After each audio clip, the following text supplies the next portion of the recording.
I start this presentation with a question.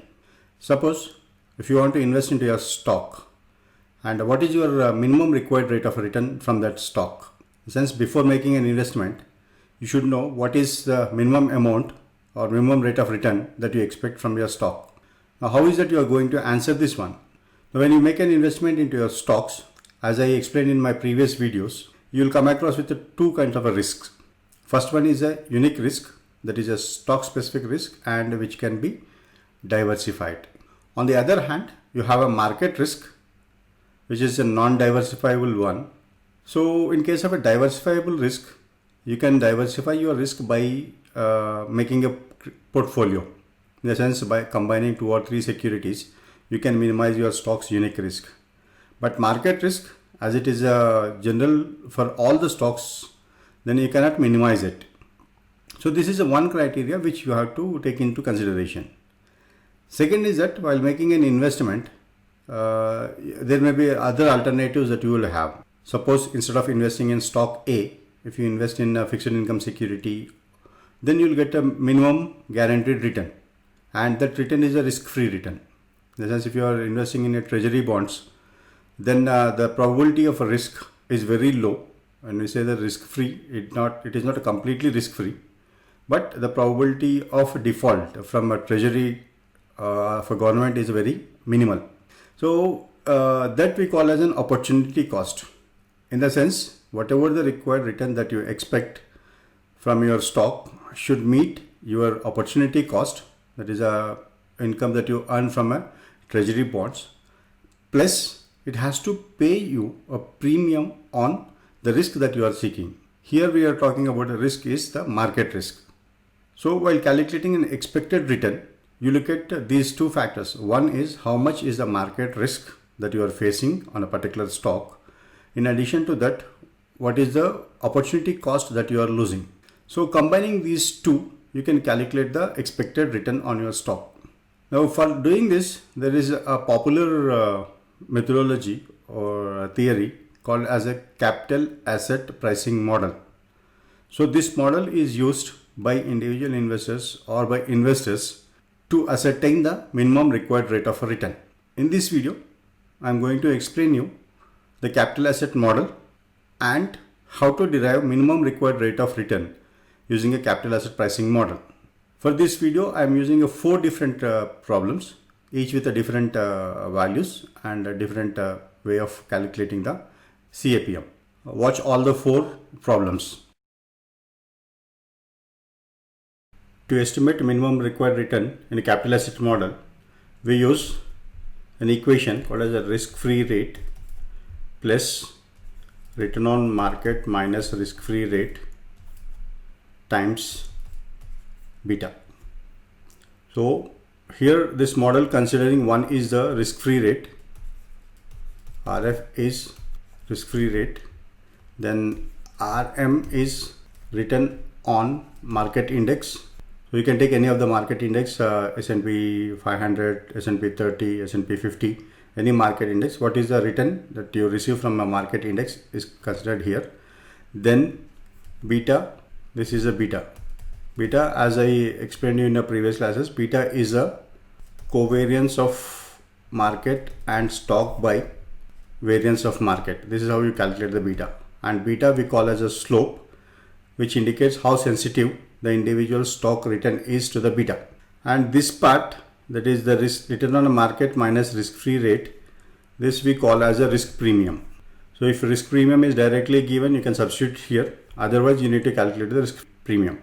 So based on these factors, that is one is your risk-free rate, then a return on a market and a beta value, we estimate what is the minimum required rate of a return that the investors expect. So here I have an example. As I told you earlier, I am explaining how to calculate the required rate using a beta with 4 examples. This is the first one.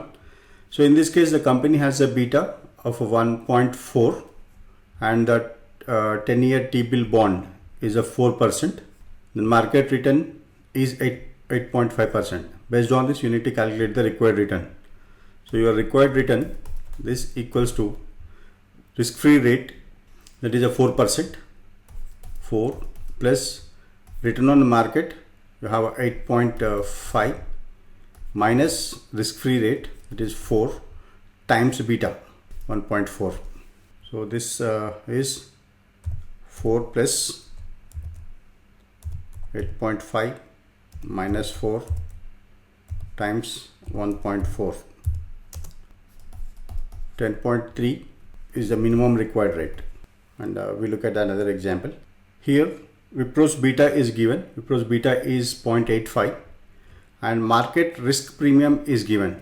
So already the risk premium is given, you don't need to calculate it. And the risk-free rate is this.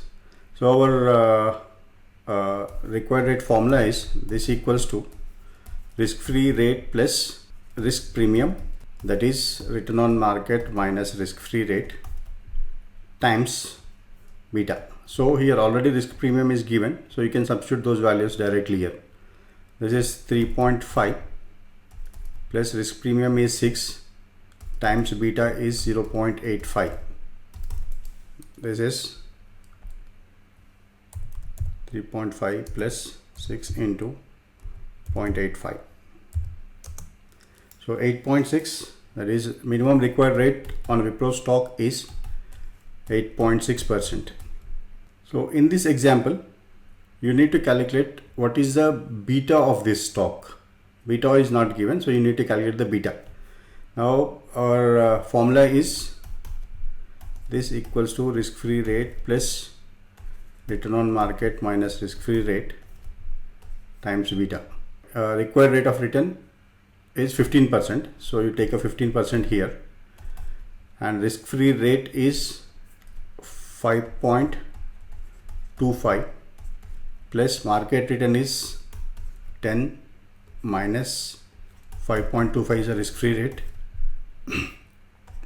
and this times beta. So this is 15 equals to 5.25 plus 4.75 beta. Then 4.75 beta equals to 15 minus 5.25. So 4.75 beta, this equals to 15 minus 5.25 is 9.75. So 9.75. Then your beta equals to 9.75 by 4.75.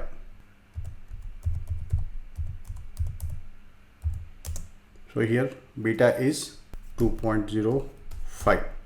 Now you can cross check this. Suppose your stock has a value of 5.25 plus 10 minus 5.25 times how much beta you got? 2.05. So this is 5.25 plus 4.75 into 2.05. So this equals to 5.25 plus 4.25 into 2.05. 14.98 or 15%. So this is the same 15% what you have. This way you can cross check your beta estimation. And on a final example, so here again an expected return is given, and what must be the beta? You need to estimate a beta. So your return is 10.2. This equals to 4.5 plus already market risk premium is given. So this is 8.5 times beta. Then 8.5 beta equals to 10.2 minus 4.5. So 8.5 beta equals to 9 point something. 10.2 minus 4.5. So 5.7. Then beta equals to 5.7 by 8.5. 5.7 divided by 8.5. So 60.67. And if you substitute this in your equation, you will get the expected return of 10.2. Now The reason for giving you 4 examples and showing you a lengthy video is the capital asset pricing model is used in many instances. Say from the investor perspective, CAPM gives him what is the required rate of a return on an investment.